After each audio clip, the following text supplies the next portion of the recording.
Olá, meus queridos irmãos, Deus abençoe. Com grande alegria, estamos hoje em mais uma aula nossa e é um momento bem especial, depois de 200 dias, né? Estamos hoje comemorando 200 dias de nosso propósito de ler a Sagrada Escritura em um ano, né? Então, sem mais demoras, vamos rezar pedindo auxílio do Espírito Santo a São Tomás de Aquino, para assim então bem participarmos dessa aula. Em nome do Pai, do Filho e do Espírito Santo. Amém. Concedei-me, ó Deus onipotente e misericordioso, ardentemente desejar, prudentemente descobrir, verazmente conhecer e perfeitamente realizar o que for do vosso agrado, para louvor e glória do vosso nome. Ordenai meu estado de vida e dai-me saber, poder e querer o que me pedis que faça. E dai-me levá-la a cabo, como convém, à salvação de minha alma. Que o meu caminho até vós seja reto e seguro, que eu não sucumba na prosperidade nem na adversidade, a fim de não me ensoberbecer na primeira, nem desesperar na segunda.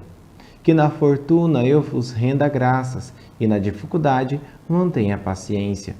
Que eu de nada me alegre ou entristeça, senão do que me leve a vós ou afaste de vós. Que a ninguém deseja agradar, nem tema aborrecer, senão somente a vós. Dai-me tudo fazer com caridade o que não diz respeito ao vosso culto, reputá-lo como morto. Dai-me praticar minhas ações, não por costume, mas referindo-as a vós com devoção. Que por vós eu não dê valor às coisas transitórias, e me seja caro tudo que vos diz respeito. Que me compraza mais do que tudo todo o trabalho que for para vós, e me aborreça todo descanso que não seja em vós. Dai-me, docíssimo Senhor, dirigir-vos meu coração frequente e ferventemente, e de alma contrita emendar com um firme propósito a minha fraqueza. Fazei-me, ó Deus, humilde sem fingimento, alegre sem dissipação, grave sem depressão, maduro sem severidade, vivaz sem leviandade, feraz sem duplicidade, temente sem desespero, confiante sem presunção, casto sem corrupção, corrigir ao próximo sem indignação e edificá-lo pelo exemplo e palavra sem exageração, obediente sem contradição, paciente sem murmuração. Dai-me, docíssimo Jesus, um coração desperto para que nenhuma vã curiosidade o afaste de ti, imóvel para que não ceda a nenhum afeto indigno, infatigável para que não sucumba em nenhuma tribulação, livre para que dele não se apodere nenhum prazer violento, e reto para que não o faça desviar-se nenhuma má intenção. Concedei-me, docíssimo Deus, inteligência para conhecer-vos, diligência para buscar-vos, sabedoria para encontrar-vos, bondade para agradar-vos, perseverança para esperar-vos doce e fielmente, confiança para alcançar-vos felizmente. Fazei-me pela penitência suportar vossas penas, utilizar vossos benefícios nesta vida pela graça e, por fim, na pátria eterna, desfrutar de vossos gozos pela glória. Vós que com o Pai e o Espírito Santo viveis e reinais pelos séculos dos séculos. Amém. São Tomás de Aquino, rogai por nós. Em nome do Pai, do Filho e do Espírito Santo. Amém. Muito bem, meus queridos irmãos, hoje nós vamos aprender um pouquinho sobre o livro dos Provérbios e também a carta de São Paulo aos Romanos. Estamos lendo essas passagens, lemos essas passagens esses dias, então é bom nós aprendermos um pouquinho mais sobre do que se trata cada uma dessas passagens, cada um desses dois livros que acabamos de ler, para nós então aprofundarmos nesses dois temas. Pois bem, primeira coisa, livro dos Provérbios. O livro dos Provérbios, na verdade, ele é uma coleção de diversas coleções. Vou pegar aqui a passagem bíblica para vocês perceberem. Olha só. A gente tem aqui ensinamentos diversos. Aí tem lá os vários ensinamentos. Aí você vai lá para frente, tem lá coleção. Vamos pegar aqui. Primeira coleção salomônica, né? Ou seja, a primeira coleção de provérbios que veio do rei Salomão, foi atribuída ao rei Salomão. Então, uma coleção de diversas coleções. Esta obra, ela é uma obra diferente um pouco das outras obras, porque ela é uma obra didática.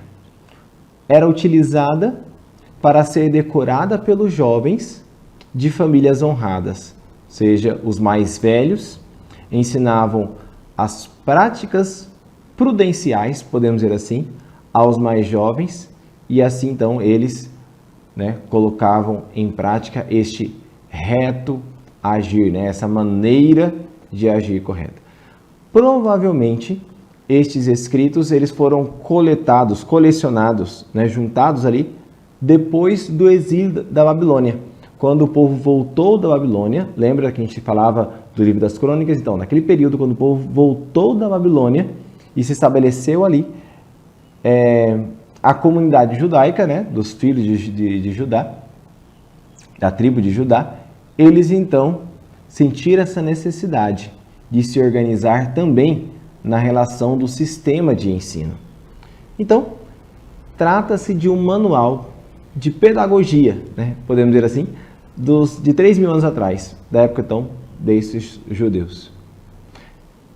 Depois deste colecionamento, o que aconteceu foi o seguinte: um período após isso, os gregos invadiram ali, conquistando todo o Oriente, e a cultura grega, a cultura helênica, era muito forte, de modo que teve até influência nisso, né, a comunidade, né, dos judeus ali, o povo daquela região, que fizeram uma releitura de todo este sistema de ensino, já influenciado um pouco pela cultura grega, e aí que deu origem ao livro que nós chamamos de Eclesiástico, que vamos falar um pouquinho sobre eles mais lá para frente. Agora vamos dar uma olhada em relação ao conteúdo do livro dos Provérbios. Ele é dividido basicamente em 5 partes. O primeiro é um prólogo e o ensinamento das mais variadas formas. Depois, no segundo ponto, nós temos uma primeira coleção salomônica, dedicada ao rei Salomão. Depois, nós temos uma primeira e segunda coleção, já ali juntas as duas coleções de provérbios, que são destinados ali a sua autoria aos sábios, né? Ou seja, pessoas entendidas da época.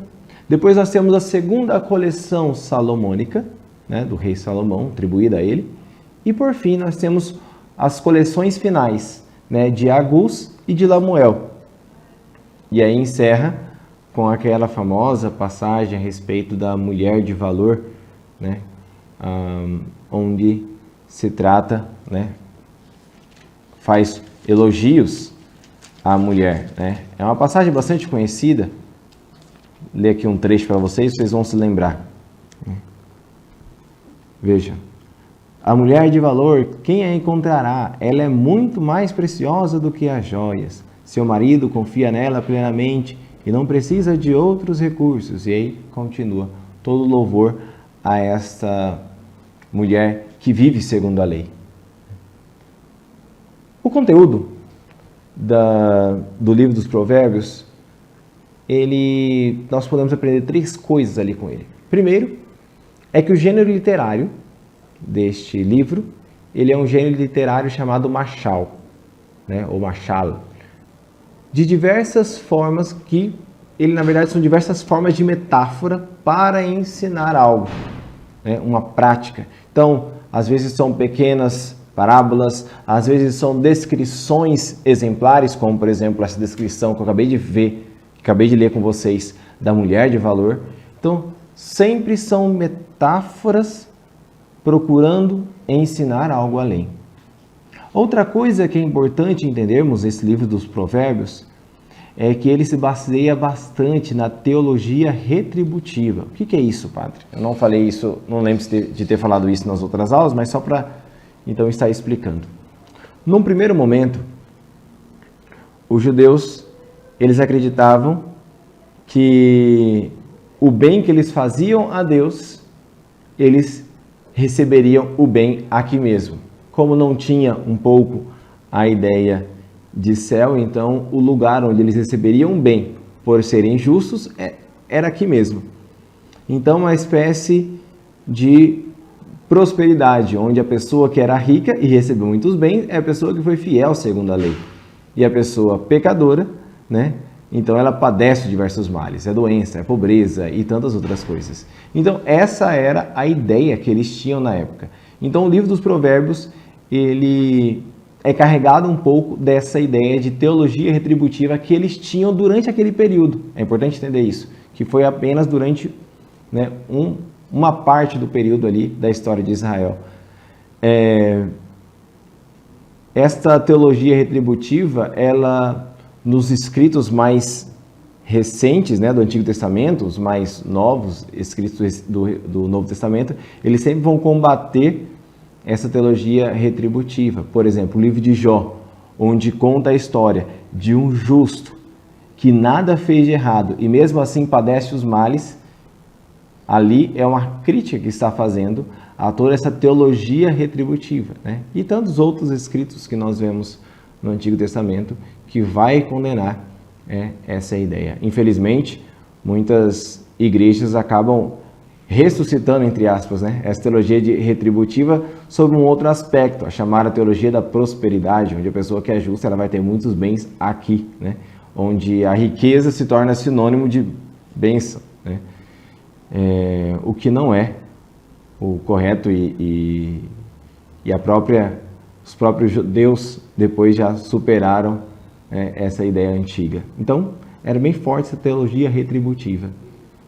E outra coisa também, importante a gente entender a respeito do livro dos Provérbios, é que nem sempre aqueles provérbios, eles podem ser lidos como uma sabedoria cristã. Porque muitas vezes aqueles provérbios, aqueles ensinamentos didáticos, vai ensinar a pessoa para não ter problemas, não se envolver com questões de injustiça, não testemunhar, né?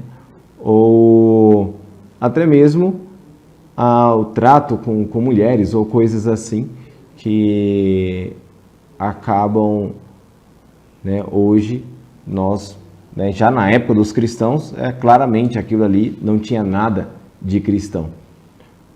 Porém, é importante nós entendemos que fez parte e é muito rico, olhando como foi um escrito inspirado por Deus, nós podemos olhar ali e como é uma metáfora, ou seja, é uma figura de linguagem, uma realidade que é escrita expressando uma outra realidade, nós podemos olhar de uma maneira espiritual e não tanto literal, e ainda assim nós conseguiremos muitos frutos a respeito dessas escrituras, até mesmo das passagens mais, podemos dizer assim, incompreensíveis ou polêmicas, certo?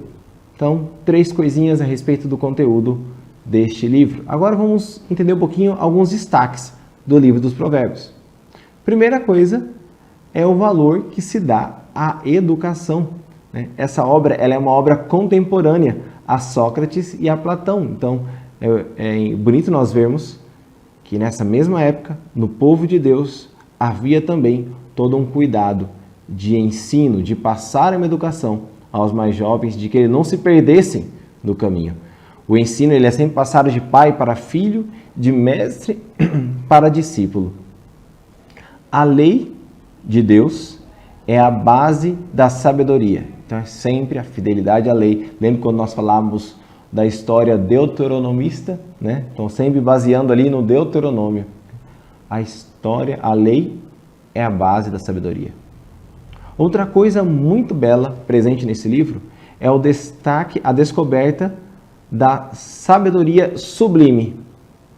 E isso é um tanto diferente quando nós vamos ver nas outras passagens até então da Sagrada Escritura.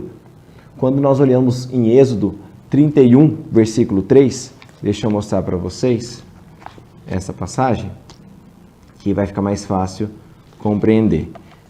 Êxodo 31, versículo 3, diz assim: Enchi-o do Espírito de Deus, de sabedoria, inteligência e conhecimento para qualquer obra, para projetar trabalhos em ouro, prata e bronze. E aí continua. Então, era o próprio Deus falando para Moisés que havia enchido de sabedoria todos, né, os vários artesãos para realizar ali as obras que ele queria realizar, né, que eram as obras ali em relação à tenda. Então a sabedoria lá no Êxodo, ela era visto como uma habilidade que a pessoa adquiria, né? Era uma coisa mais prática. E essa sabedoria que nós vemos no Provérbios, e que vamos ver mais para frente depois nos outros livros sapienciais, essa sabedoria era uma sabedoria mais superior. Já não está mais tanto na questão do simples agir humano, no sentido das suas habilidades manuais. É diferente também essa sabedoria da filosofia clássica, onde dizia que a sofia, a sabedoria, ela era resultado de uma busca dialética, ou seja, onde num diálogo eu vou confrontando, né, os prós e os contras, e ali eu vou tirando coisas novas. Não. O livro do Provérbios nos mostra que a sabedoria, ela vem da escuta. Veja, sabedoria com S minúsculo, que é este conhecimento das coisas do alto, vem conhecimento não tanto somente pela inteligência, mas o conhecimento que vai pelo coração. Ele vem da escuta de uma sabedoria, com S maiúsculo, que está junto de Deus, né? E é a sabedoria que se encarnou, né? Os primeiros cristãos, quando eles liam essas passagens, eles encontravam ali a própria profecia, podemos dizer assim, escondida, do que seria a missão de Jesus, né? O Cristo. Então, esta sabedoria que vem da escuta da sabedoria de Deus, né? Tanto é que um dos títulos de Nossa Senhora é Sede da Sabedoria, ou seja, aquela que foi a sede onde a sabedoria se encarnou. Outra questão interessante a respeito desse livro é o destaque que se dá à prudência e o discernimento, né? A sabedoria, ela é o resultado, ela vem de uma prudência, né, no agir, uma certa sagacidade sobre como agir para evitar problemas, para tantas outras coisas. Então, são realidades que fogem um pouquinho dos outros livros que nós líamos, né? Porque estamos falando aqui de livros sapienciais, mas que é muito importante nós entendermos cada um desses trechos para aprofundarmos melhor nessas passagens. Vamos agora entender um pouquinho sobre a nossa carta de São Paulo aos Romanos. Esta carta ela foi escrita na terceira viagem de que São Paulo fez quando ele estava lá na região de Corinto. E nessa carta ele está falando com o povo de Roma, dizendo que ele vai visitar aquele povo lá. E aqui uma coisa interessante, a comunidade católica de Roma, ela foi fundada por pessoas desconhecidas. Não foi por Pedro, por Paulo. Foi por pessoas desconhecidas e depois eles descobriram que havia aquela comunidade de cristãos, de católicos. E aí no primeiro momento foi Pedro, e Pedro foi muito bem acolhido. E depois Paulo foi lá também, né? Prometeu que iria lá também, então escreveu toda uma carta para eles. Nessa carta Paulo fala da sua prática teológica e pastoral, é como um tratado de teologia mesmo, de como evangelizar. E outra coisa interessante também que fala nessa carta é do seu desejo de ir à Espanha, né? E pede inclusive ajuda aos romanos, para que quando chegasse lá, eles os ajudassem a chegar até a Espanha, que era um desejo dele, né, de São Paulo chegar lá. Não chegou, quem chegou foi São Tiago, né, mas isso está relatado na carta aos Romanos. O conteúdo da carta é da seguinte forma, dividido aqui em 6 partes. Primeiro, nós temos a introdução e a tese que ele vai desenvolver, né, na sua catequese. Depois, São Paulo começa a falar a respeito do pecado, né? O pecado dos judeus, dos gentios e dos judeus. Todos nós estamos sob o pecado. E a lei, ela não justifica. Né? Que ele está falando porque era uma comunidade mesclada entre judeus e gentios, né? e pagãos. Então, a justificação vem somente pela fé. Somente pela fé nós nos tornamos justos, pela adesão a Cristo, e não pelas práticas externas da lei do Antigo Testamento. Se é pela fé, então o que vem? Então, a salvação, ela está acessível a todos, não só aos judeus, aos gentios também, ou seja, aos pagãos também. Contudo, uma vez que foste ressuscitado com Cristo, vivei uma vida nova. Vivei a vida de Cristo, a vida nova com Ele. Então, São Paulo faz esse convite a viver essa vida nova do batizado. Depois, ele começa a explicar um pouco como vem a salvação para os judeus, sem desprezar toda aquela preparação que Deus fez durante milênios para com aquele povo. Depois, São Paulo começa a falar um pouquinho a respeito da vida cristã, orientações práticas, orientações pastorais. E por fim, ele faz as suas conclusões e coloca ali alguns anexos, né, em relação a algumas coisas que ele gostaria, ou algumas notícias que ele gostaria de passar para aquele povo daquela região. Então, esse é basicamente o conteúdo da carta de São Paulo aos Romanos. O estilo dessa carta é um estilo muito próprio, bem particular. São Paulo ele tem como objetivo firmar na fé aquela comunidade de Roma, que era uma comunidade mesclada, que era composta de fiéis que vinham do judaísmo e fiéis que vinham do paganismo. Viviam ali nas periferias de Roma. Por conta disso, ele usa muitos argumentos, citações bíblicas, e aqui é interessante que as citações bíblicas que ele utiliza, ele segue a tradução grega. Padre, o que isso tem a ver com a história? São Paulo está usando aqui a Bíblia, a tradução dos 70, não a tradução hebraica, para mostrar que os apóstolos utilizavam essa mesma tradução.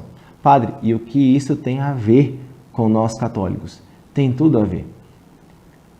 Os nossos irmãos protestantes, eles se baseiam no Antigo Testamento na Bíblia hebraica, na tradução hebraica, que tem menos livros. Nós, por já entendermos que a partir da vinda de Cristo, a autoridade já não estava mais com os judeus, mas com Cristo, e com quem Cristo deixou, isto é, com os apóstolos, a igreja, ela trata como sagrada os livros do Antigo Testamento da tradução grega, porque foram estes que os apóstolos utilizavam. Então, tem tudo a ver. Nós percebemos essas particularidades que vem aí desse livro da Carta de São Paulo aos Romanos. Alguns destaques muito importantes a respeito desse livro. Primeiro, a fé em Jesus, o Cristo. A salvação vem por uma adesão da nossa vida a Jesus, à vida de Jesus, procurando se adequar cada vez mais a Ele. A salvação, ela vem da graça. Ela é fruto da graça, ou seja, veio de graça. Nada fizemos para merecer. Nós somos chamados, na verdade, a corresponder. É o que São Paulo está explicando para aquele povo. Depois, São Paulo explica o conceito da justificação. Justificação não no sentido de justificação do direito, onde o juiz bate o martelo e pronto, está resolvido o problema. Você declarado inocente, bati o martelo e pronto. Não nesse sentido. Mas justificação no sentido em que a sua vida é ajustada. Quando a gente abre aquele documento do Word, e aí a gente vai escrevendo, e aí fica tudo torto, e tem a parte lá em cima escrito assim, justificar, você clica, o texto fica todo ele ajustado. Então, justificação, São Paulo, para nós entendermos essa palavra, temos que entender essa palavra de ajustar, nesse sentido de ajustar.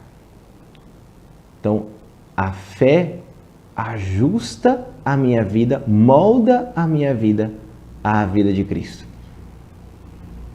Em outras palavras, eu vou me adequando, o meu querer, o meu agir, o meu pensar, o meu falar, vai sendo cada vez mais adequado ao querer, agir, pensar e falar de nosso Senhor Jesus Cristo. Assim eu sou justificado, assim eu sou ajustado.